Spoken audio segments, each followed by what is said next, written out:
अस्सलाम वालेकुम नाज़रीन, मरान टीवी न्यूज़ में वाक़े पहलीकार माया फराशा सब खबर है नजर हेडलाइन ते। मुल्क में दहशतगर्दी के वाक़िअनि खां पोइ पाकिस्तान के पाक अफगान सरहद ते कार्रवाई 29 दहशतगर्द मारिजी विया। इतलात वारे वफ़ाक़ी वज़ीर अतार चयो आहे त सरहदी इलाइक़े में जमातुल अहरार ऐं ख़ारिजीन के ठिकाणनि ते कार्रवायूं कयूं वयूं। 28 जून ते सिक्योरिटी फोर्सिस बाजोड़ में ऑपरेशन कयो। ख़ारिजी कमांडर खान फरोश 3 दहशतगर्दनि समेत मारिजी वियो। मारिजी वियल दहशतगर्दनि जो तालुक़ ख़ारिजी तंज़ीम अल अहरार सां हुयो। इतलात वारे वज़ीर वधीक चयो आहे त अफ़गानिस्तान जे सूबे पकेटिया ऐं कुनड़ में कार्रवायूं कयूं वयूं, जिन में 25 दहशतगर्द मारिजी विया। शहरियुनि जी जान माल ऐं क़ौमी सलामतीअ ते का बि सौदेबाज़ी न कई वेंदी।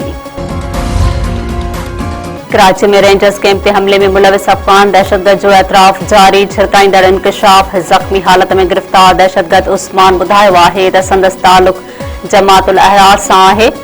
तंज़ीम जे अफ़गानिस्तान में कमांडर जो नालो मौलवी अहरार आहे। रेंजर्स कैंप ते हमलो कंदड़ समूरनि दहशतगर्दनि खे अफ़गानिस्तान में तरबियत ॾिनी वई हुई। सभिनी दहशतगर्दनि खे ख़ुदकश जैकेट तैयार करण जी तरबियत मिलियल हुई। गिरफ़्तार दहशतगर्द वधीक एतराफ़ कंदे चयो आहे त कराची पहुचण लाइ अफ़गानिस्तान मां संदसि लाइ समूरा इंतज़ाम कया विया हुआ। खेनि अॻु में रेंजर्स ऐं फ़ौज में फ़र्क़ जी ख़बर न हुई। ॿुधायो वियो त उहे सभु काफ़िर आहिनि।